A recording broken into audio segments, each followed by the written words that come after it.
الحمد لله الذي جعل لعباده الأسماع والأبصار والأفئدة لعلهم يشكرون وأسدى عليهم أصناف النعم وسيحاسبهم عليها وعنها يسألون فمن استعان بها على طاعة المنعم فأولئك هم المفلحون ومن صرفها في معاصيه فأولئك هم الخاسرون وأشهد أن لا إله إلا الله وحده لا شريك له الذي إذا أراد شيئا قال له كن فيكون وأشهد أن محمدا عبده ورسوله الذي ختمت به الأنبياء والمرسلون وبهديه وسيرته يهتدى المهتدون اللهم صل على عبدك ورسولك محمد وعلى آله وأصحابه أجمعين. الله تعالى أعوذ بالله من الشيطان الرجيم وكلوا واشربوا ولا تسرفوا إنه لا يحب المسرفين. Aşağınız, eşeğiniz hem israf kılmaz. Dürüstlükte ol, Allah Teala israf kılıcılarda yaratmayın. İsraf sözü o kişinin neseden işlevde şiklerden, şomadan çıkıp işlevini güzel tutar. Eğer Allah Teala bilgen şikler var, şu şiklerden kişi uzun nese olsa da işlese, o israf olur. Nese kalıbına kalamazlar. Hem Kur'an'da israf sözü türlü manada girer. Lakin o manalar şu şiklerden ucu manasına vasıdan tutaşar. Allah Teala bıraklar turlaydı. Euzubillahimineşşeytanirracim. قل يا عبادي الذين أسرفوا على أنفسهم لا تقنطوا من رحمة الله. Ey üzerine karata israf kılan bendeler. Yani Allah Teala kıygan şiklerden çıkıp buna kılgan hem üzerine zulümü kılan bendeler Allah'ın rahmetinden ümidinizi üzmeniz diye. Yani Allah Teala bütün günahları yazıkı adına mağfur günüzdür. Hem şu ayette israf sözü o günahlar kılı, şirklerden uzu, haramlarga bağlı hem israf kılı o kafirlerin sıfatlarından Allah Teala وَكَذَٰلِكَ نَجْزِي مَنْ أَسْرَفَ وَلَمْ يُؤْمِنْ بِآيَاتِ اللّٰهِ بِآيَاتِ رَبِّهِ. Şulay edip biz cezalayıp ışığını kişilerine kim israf kılar hem Rabbisinin ayetlerinden şanlıyım. Şulay israf kılı o cedişi zalimlerinin sıfatlarından. وَإِنَّ فِرْعَوْنَ لَعَالٍ فِي الْأَرْضِ وَإِنَّهُ لَمِنَ الْمُسْرِفِينَ. Sözlükte Firavun o yerde kütelinde, üzerinde edip kurdu başkalarından, hem o israf kılıcılardan, yani şirklerden çıkıp, üstün itişi tekabürlünüşlerden. وَلَا تُطِيعُوا أَمْرَ الْمُسْرِفِينَ. İsraf kılıcılarının, yani zalimlerin cebişlerinin işlerine buysunma, sözlerine buysunma. İsraf sözü tebzir sözü bilen yakın. Kur'an'da tebzir sözü kullanıla hem o malını şeşu. Tebzir sözü tilde o jirge oruklarını şeşunu anlatar. Hem bunda o malını eremidu şeşu diye manadakiler hem o israf bilen şu maksatsız, dürüst tügül revişte malını kullanıla şu israf sözüyle bir manada yakın. Allah Teala ise innel mubezzirine te'adun ihvane şeyatin. Dürüstlükte erem kişiler Allah şeytanlarının muhanları oldular dedi. Hem şulay israf sözü o amınalık sefeh diyen sözden tutaşar. Çünkü israf kılı o oylamışa, anlamışa, dürüst bulmayan revişte malını eremidu yokta çıkarır. O şu amınalık sözünden şu manada tutaşar. Hem israf sözü o salim Lakin şu vaqtda biz yo'qotlikni ham oldi tutuv sarf etuv deb ayta olamiz. Lakin ular albatta bir narsa tugul. Chunki yo'qotlik bu Alloh taolo rizoligi uchun Alloh taolo qo'shgan jinlarga mol sarf etuv. Bu yo'qotlik. Agarda kishi molin Alloh taolo yo'lida sarf etmaykan, Alloh taolo qilgan narsaga sarf etaykan, u yo'qotlik bo'lmaydi, u isrof bo'ladi. Haqiqatda shuluq ish bo'lsa-da, shuluq molni sarf etib bo'lsa-da, ma'noda ular ikki turli narsa, ular biriga aylanadi. Ham isrofning qatma qarshisi u o'rtaliq. Ya'ni isrof u shamadan shu, yaisa so'ralmani bilmau, yaisa u ortiq biru, bilib bitiruv. O'rtaliq u mana shu isrofning qatma qarshisi bo'lib turadi. Ham shunday isrof so'zi u takabbürlik so'zina yaqin. Chunki isrof qiluvchi kishi shu isrof qilgan bo'yicha kishilar uni hurmatlilar deb o'ylaydi. U o'zining mol sarfida tarata ham kishilar uni shuning uchun maqtaylar, shuning uchun ulug'laylar deb o'ylaydi. Shu takabbürlikka keltiradi. Ham shu ma'noda isrof so'zi takabbürlik so'zina yaqin. Biz bilamiz takabburlikni Alloh taolo qildi. Ham shuni aytmak kerak. O isroflik o boyda da yo'lda da bo'lishi mumkin. Chunki biz o'z terimizda da ko'ra olamiz. Boylarning isrof qiluvi, shunday yo'llarning isrof qiluvi. O kishilar uni boy deb o'ylasinlar uchun o kreditlarga kirib turli ayblar oladi. Qiymatli mashina oladi, qiymatli telefon oladi, qiymatli kiyim oladi. Ham burishga kirib o'zining oilasiga ziyon keltiradi, o'zina ziyon keltiradi. Bu albatta isrof ham bu boylarda tugul faqirlarda bo'lgan isroflar.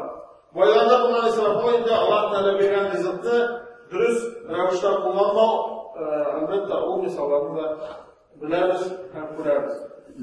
Ham shu isrof qiluv u kishining tabiatida bor. Alloh taolo chunki kishi tomog'ida shaytonga yurtadi. Hadisda kelgancha ham kishining nafsi u yarata. Aybning ko'p bo'luvi ham u aybni qo'llanishni yarata. Bu ama o'xshaydi. Ham shunga ko'ra isrof qiluvga qarshi albatta kishi kurashiga tegish, o'z nafsi bilan kurashiga tegish. Allah taolo aytdi: "Kalla innal insana la yatgha ar-ra'a mustarna." Durustlikda kishi buzuqlikqa shuma, buzuqlik qila boshlaydi agar o'zi boy deb sezsa, ya'ni darajali boy deb o'ylasa, u endi takabburlana boshlaydi, kishilardan ustun boshlaydi, Alloh taoladan ustun bo'la boshlaydi o'zi, ham Alloh taolaga ibodat qilmay, ham kufr ne'mat qila boshlaydi. Yani nimetlerle sonlamay, Allah Teala bildi deb o'ylamay, men o'zim topdim deb o'ylaydi, men shu o'zimning ishlarim, o'zimdan aqlli bo'lib, sababli topdim deb o'ylaydi, ham bu albatta ana buzuqlikqa itiladi. Ham albatta shunga ko'ra Alloh taolo o'z hikmati bilan rizqni bo'lib beradi. Ham kishiga tegishli kerak darajadagina beradi. Alloh taolo aytadi: "Walau basata Allohu rizqa li'ibadihi labaghaw fil ardi walakin yunazzilu ala qadarin man yasha. Walakin yunazzilu biqadarin man yasha, ma yasha." Agar Alloh taolo rizqni jayib bersa, ya'ni kishilar o'zi tilagancha Alloh bilan bo'lsalar, labaghaw fil ardi, Alloh albatta yerda buzuqlik qilarlar edi deydi. Hali cheklab bergachda buzuqlik qilarlar. Agarda cheklanmasa bilsa, albatta buzuqlikqa shug'ullar edi. Lakin Alloh taolo o'zi qadar, ya'ni qadar so'zi qo'llaniladi. Alloh taolo o'zi hikmat bilan bergan qadar o'zi indiradi. Yunazzilu so'zi Qur'on ingan gibi burada da rizqni indiradi deb aytadi. Chunki rizq bu Alloh taolo bergan taqdir. Alloh taolo belgilagan amal. Kishi uni o'zi qo'yadigan ishlab olmaydi. Bu individual kichkina sabab qiladi, lekin Alloh taolo rizq beradi. Ham shu rizqdan, Allah Teala bergan rizqdan u ortig'ini ola olmayashadi. Ham agarda kishi shu shart qanaqa bo'lar ekan, bu albatta zo'r darajaga erishadi. Agarda qanaqa bo'lmaykan, albatta u o'sha isrof qiluvchilardan bo'lashadi. Ham iqtisod so'zi, al-qasd so'zi u o'sha isrofga qarshi so'z. Iqtisod u narsa bo'lsa, narsani ustida durust qo'llanuv bo'ladi. Ham shu iqtisodga Alloh taolo Payg'ambar sollallohu kishilarni chaqirgan, hatto ibodat qilganda biz iqtisod qilyapmiz. Agarda biz nafil ibodatlarga ko'p vaqt berib, farz ibodatlar shuni orqasida kimitiraykan, azayaykan, misol uchun tuni bo'yi men o'qib, yoki tuni bo'yi men namoz o'qib yoki boshqa narsa ishlab ibodat bo'lsalar,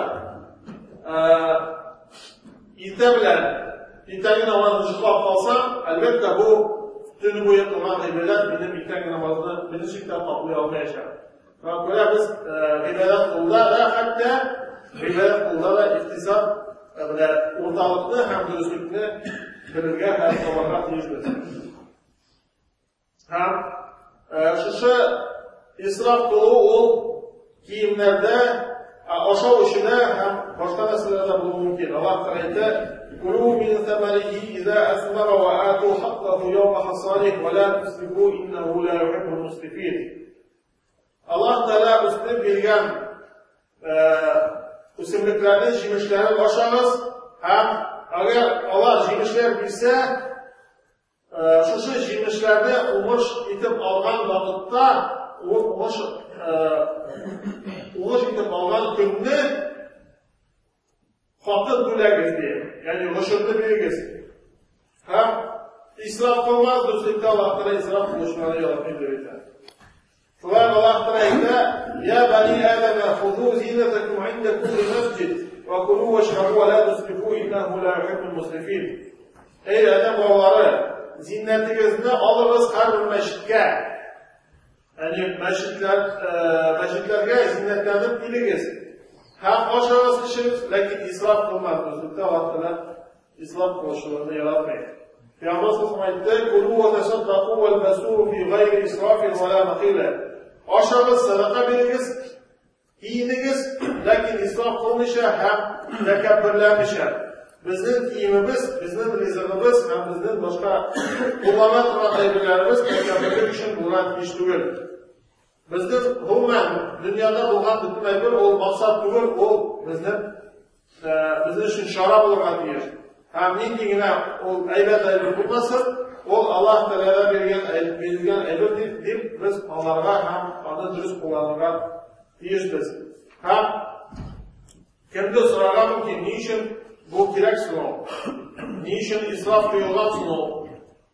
Javobi shunday bo'ladi. Birinchidan, u molni saqlov kishilar o'zidan kelishdi. Chunki Qur'onda, chunki qiyomat kunida kishi omon kelgan rizq uchun, mol uchun javob berishadi. Qo'yamolni kasb etdi, ham qo'yamolni tutdi. Ham agarda kishi uni sotdi ekan, albatta endi u durust tutar ekan, u vaqtda albatta javobgarlikdan qutuladi. Ham shu molni sotmoq kelishga faqirlikka keltiradi, ham g'ayrasinda faqirlikka keltiradi. Payg'ambar sollallohu alayhi vasallam hadisda aytdilar, Alloh taolo qildi bizni burchsiz bilan ko'p so'rov yo'lidan ham molni yo'qqa amal etdilar, alam etdilar, yo'qqa chiqardilar dedi. Ham shunday molni saqlov bu endi ham obro'yni saqlov bo'ladi. Chunki kishi molini alam etib faqirlikka o'zini dushor etsa, u vaqtda o'zi o'sha faqir bo'lib kishilar orasida xo'r bo'lashadi, o'zini kimsitlik darajada yetishadi. Albatta musulmon kishi o'zi qanday qilgan qo'ygan ish bo'ladi.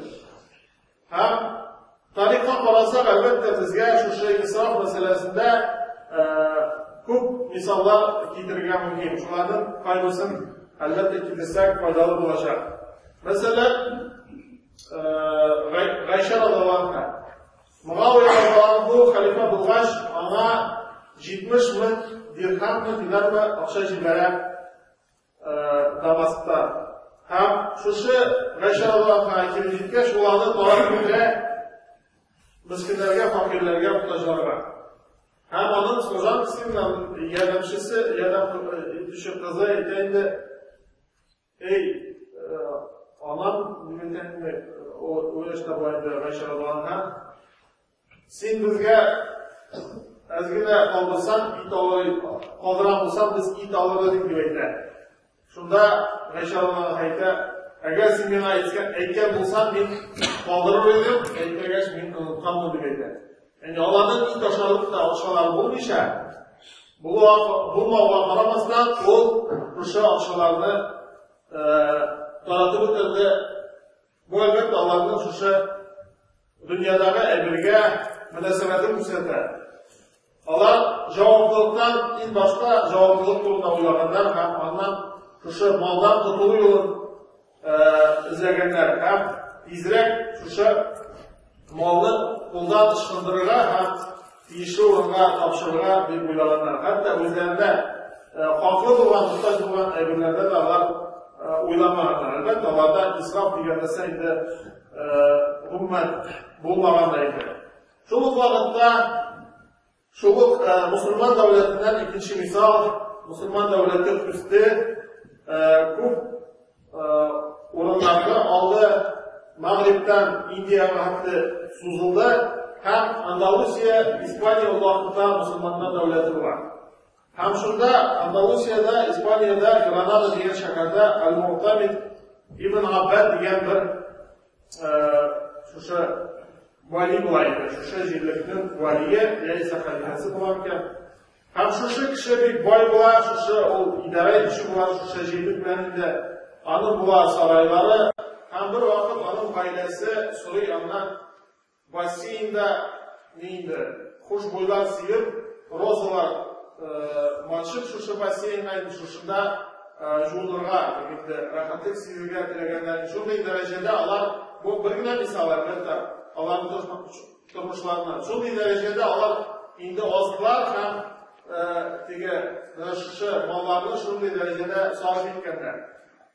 Һәм яңадан o'tdi bir zaman ham shusha provinsiyani ikkinchi kishi Yusuf ibn Tashfin degan kishi yollab oladi hamda shusha provinsiyaga xo'ja bo'ladi. Yangidan u provinsiyani nasoralar yollab oladi. Ham shusha provinsiyanidan shusha İbn Abbad degan kishi ol 5 milyon ulatdan akşam 5 milyon alıp başa Afrika'dan tutarlar, anın iki kuzun çıkarırlar, anın türmege yaparlar. Türmeden çıkkaç o indi aş giriş pazarlardan sonra şu birlikten bular, hem anın kiyiminde şöyle nadpis yazılanlar, bu elektriğe şu Granada şehri sattan için ama şu icazı bilgilerinde. Hem xulukka qoldirishdi. Anda yozilgan bular o'sha eligiga Andalusiyaning podshosi kim ona marhamatlik qilsa, ona azrak oqcha bersin degan so'z yozilgan bular. Hammaning xotinlari ham qizlari shular jun yigitlar ila shunday neydi? Shunday ishlar shug'ullanib oşalıkna hizib tabatlanan bulalar. Şunday hurlukka qolalar. Albatta bu da İslam devletinden misal, hem bu da bizga o'sha israfni ham Allah tilab bergan ne'matlarni durust qo'llanish ham durust qo'llanmoqga misol bo'lib turadi. Albatta biz shulardan g'iybat olamizda o'zimizga tegishli darslarni olishga tiyishmiz. بارك الله لنا ولكم في القرآن العظيم ونفعنا وإياكم بالآيات إنه هو الغفور الرحيم. Исраф – это превосходить границы дозволенного. Наиболее известное использование этого слова касается имущества, то есть превосходить границы дозволенного использования имущества.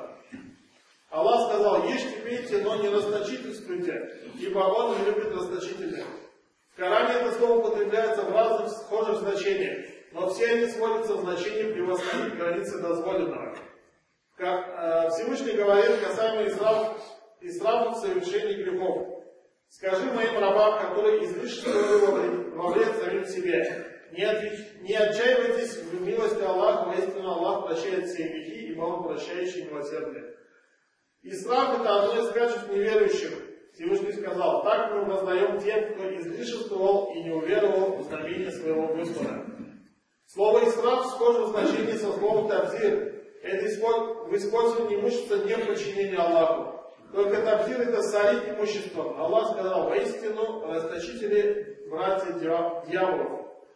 Слово «исраф» схоже в значении со словом «сафа» — глупость, в неразумном и неправильном использовании имущества. Исраф близок к вольбе и высокомерию, так как совершающий его полагает, что эти траты — это показатель его величия. بارك الله لنا ولكم في القرآن العظيم ونفعنا وإياكم بالآيات والذكر الحكيم إنه هو الغفور الرحيم الجواد الكريم العلي العظيم سميع الدعاء.